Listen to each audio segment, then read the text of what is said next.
Hey, good morning, everybody. I'm Rita Hickman. I'm a body mind expert and a shiatsu massage therapist, and my specialty is helping women who are in narcissistic and toxic relationships.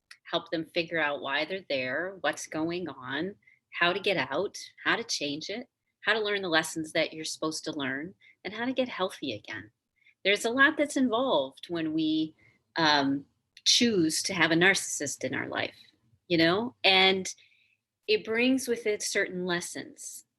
Many times if we stay sort of stuck in what's happening right now, then we miss a bigger picture. So today we're going to talk a little bit about that bigger picture. So, no matter what you believe, no matter what religion or spirituality or paradigm you've created for how the universe works, everybody has their own version. The best way to live life, in my opinion, is to continue to grow as a person, to continue to evolve, to work on things that make you become a higher version of yourself, and to really spend our time giving and receiving love to the best of our ability and learning how to give and receive love even more, how to open up and broaden our perspective and point of view so that we can really be who we want to be.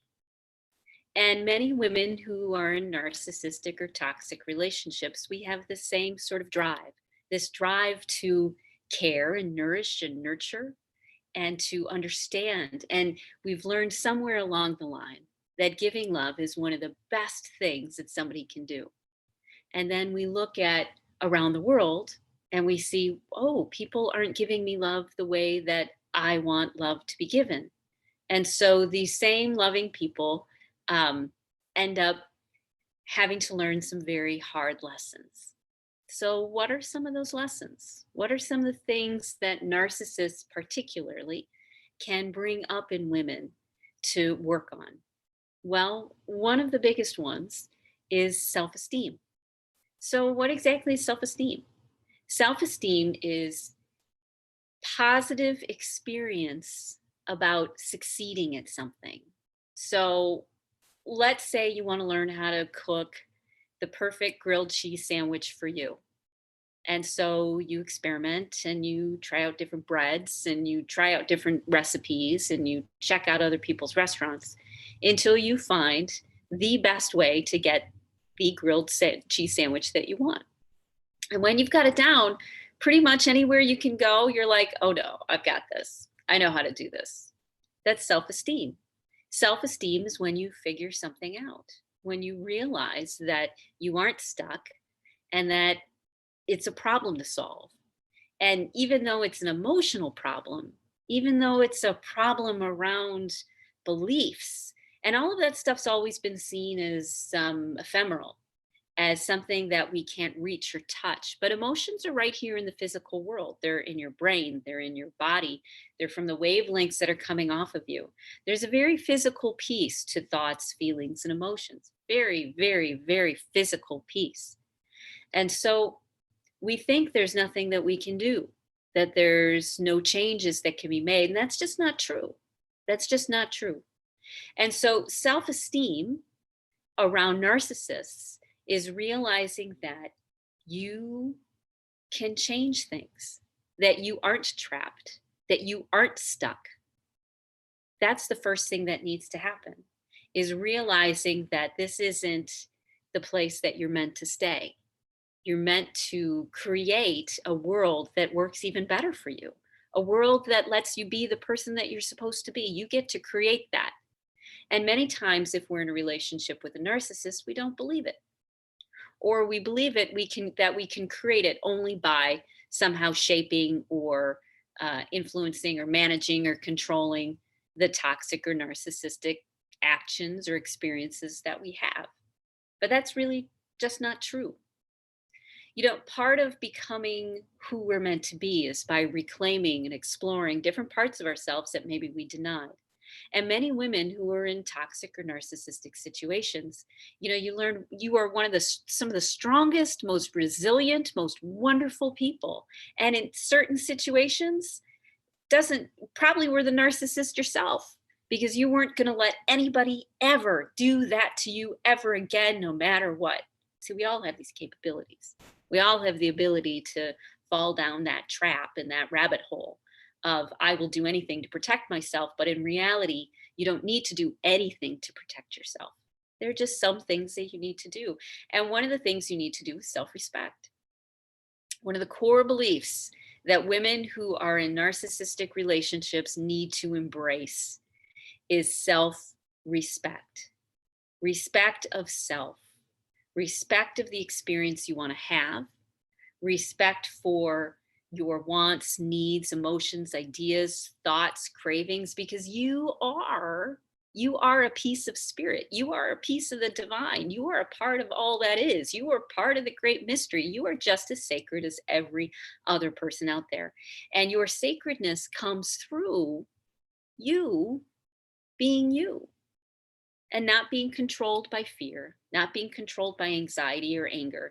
And if you have a narcissist in your life, they are pushing you to recognize that you are sacred, that you are divine, that you are part of all that is, and whatever you want to call it. And whether we are only connected on the level of quantum mechanics, quantum physics and quantum mechanics, if we're only connected on the physical level,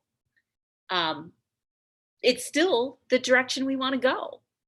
Because physically, when we do these things, we heal, relationships heal, the world heals, we move in a good direction. The best thing you can do to give to someone is to work on yourself, to look at yourself, to love yourself, and not look at yourself with a critical eye that's sarcastic and demeaning, but with an open heart that says, what am I missing? What don't I see? What belief is holding me back from loving? What idea keeps me trapped and stuck? Is it that I don't believe I deserve to be happy? Is it that I don't believe it exists? Is that I don't know how to get it? Those could be all sorts of things. But self-respect is usually one of the core that women are working on when they're in a relationship with a narcissist. And the narcissist, whoever that may be, sometimes it's you, sometimes it's your mother, sometimes it's, an image from a movie, whatever it may be, it's a symbol for you. So whoever or whatever that narcissist is, they're there to push you until you say, I quit, I give up, I have to try something different. I have to try self-respect. Because if I don't, I'm going to wither away and die. So a narcissist is there to teach the strongest of us, the most sensitive of us, the most important lesson that we have, which is to respect and love our own divinity, our own value, our own worth. I had a mentor who once said, the moment you were born, you were worthy, you were equal, you were sacred, you were valuable. From your first breath, even before your first breath, you were an important part of this world. And you can't let anybody convince you otherwise. And so that's what a narcissist is there to do. Because you are tough and you are strong and you're not going to let anybody do this to you. And what you really need to learn is you're not going to let yourself do this to you. Okay? So if you're feeling stuck, if you're feeling like there's no hope, if you're feeling trapped in your own thoughts and feelings and emotions, there are ways out, there are ways to do these. And it's almost absolutely opposite of what you've been doing all along. So if you're looking for a little bit more help, reach out. We've got so many opportunities for people to get the support that they need. And then you can become who you're supposed to be. You already are, but you can evolve and grow. And that is very exciting. If you think somebody else needs to see this, please share it. Please start Let's Getting this community rolling, because the more we help women, the strong, sensitive, kind, amazing, intelligent, resilient, flexible, compassionate, understanding women, those women, when we can reclaim that self-respect piece, that's when we really make a difference. So I hope you have a great rest of your day. And I will talk to you tomorrow morning. Bye.